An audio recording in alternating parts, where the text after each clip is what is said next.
Hello everyone, আমার একটা নতুন মিনি ব্লগে তোমাদের সবাইকে ওয়েলকাম। এত গরমের মধ্যে রেডি হতে কোথাও যেতে ইচ্ছা করে না, কিন্তু যখন আমাদের চারজনে মিলে কোথাও যাওয়ার প্রসঙ্গ আসে তখন সেটাকে আমি অ্যাভয়েড করতে পারি না। হই হই করে রেডি হয়ে গরমের মধ্যে টোটোতে করে আমরা চলে গেলাম হচ্ছে রথের মেলাতে। আরো আগেই যেতাম, কিন্তু যেহেতু আমরা ছিলাম না তাই ফিরে আসার পর মনে হলো চলো মাদেরকে নিয়ে এই বছরও রথের মেলা যাব। প্রথমেই চোখে পড়লো এই জিলাপি খাজা গজার স্টল, তারপর চোখে পড়লো সুন্দর সুন্দর এই ফুলদানি। তারপর এগোতে থাকলাম রথের দিকে, আর সেই মুহূর্তে মা সাহেব সবার চোখে পড়লো মথুরা কেকের স্টল। প্রত্যেক বছর অনেক খাই, এবছর একটাই জাস্ট ট্রাই করেছি। আর সেই মুহূর্তে গরমের জন্য না আমার গলায় প্রচন্ড ইচিং হচ্ছিল, মনে হচ্ছিল হয়তো এবার র্যাশ হয়ে যাবে। তারপর ভিড় ঠেলে ঠুলে ফাইনালি পৌঁছে গেলাম রথের দিকে। এটার জন্যই তো রথ দেখতেই তো যাওয়া রথের মেলায়। পুরো চকচক করছে ঘামে।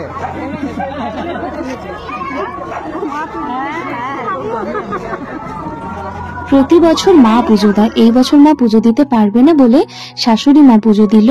তারপর সিঁদুর ঠেকিয়ে দিল, সবাইকে ফুল দিল, প্রণাম করলাম। আর সেদিন না এত গরম ছিল যে সত্যি এক জায়গায় দাঁড়িয়ে থাকা যাচ্ছিল না। মাও দেখো এখানে রুমাল দিয়ে হাওয়া খাচ্ছে। তারপর আমি আর সাহেব এগিয়ে গেলাম প্রসাদ খেয়ে নেক্সট স্টলের দিকে। মেলায় গিয়ে মেয়েদের যেটা প্রথমেই দেখতে ইচ্ছা হয় সেটা হচ্ছে সুন্দর সুন্দর ইয়াররিংস অ্যান্ড সুন্দর সুন্দর নেকলেস। যদিও বা সাহেব বলে এত কিছু কিনে তুমি কি করবে বলো তো, তুমি তো কিছু পড়োই না। এটা কিন্তু সত্যি, কিন্তু তাও মনে হয় একবার তো চোখ বুলিয়ে নি। মাস্কটা পরে থাকা যাচ্ছিল না, এত গরম লাগছিল, কিন্তু যেহেতু আমাদের দুজনেরই ডাস্ট অ্যালার্জি তাই মাস্ক আমাদের সবসময় সঙ্গী। আরে এখানে দেখো কি সুন্দর সুন্দর কাঁচের জিনিস। কাঁচের জিনিসের উপর সাহেবের কিন্তু অদ্ভুত একটা ফ্যাসিনেশন রয়েছে। আমারও অল্প আছে, মিথ্যা বলবো না। কিনে নিলাম কিছু কাঁচের কাপ। তারপর শাশুড়ি মা বললো গজা কিনবো, সবাই মানা করেছিলাম কিন্তু বললো একটু কিনি না। কিনলেও পরের দিন খেয়ে কিন্তু শরীরটা খারাপ হয়ে গেছিল।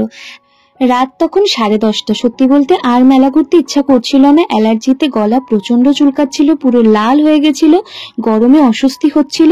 তাই মনে হচ্ছিল একটু ঠান্ডা হতে হবে। যেহেতু মিল্ক ছাড়া আমাকে যে কোনো জিনিসই খেতে হয়, তাই মারা বললো তুই যখন এই আইসক্রিম খাবি আমরাও এটাই খাবো। তারপর টোটো ধরে চারজনে বাড়ি চলে এলাম। আর বাড়ি এসে 15 মিনিটের একটা ছোট্ট আমাদের আড্ডা হয়ে গেল। দেন সাহেব মাকে নিয়ে বাড়ি চলে গেল। উইকেন্ড ছিল, ক্লাসের জন্য আমাকে মায়ের কাছে থাকতে হতো। ব্যাস এইভাবেই সুন্দর করে দিনটা আমরা কাটালাম।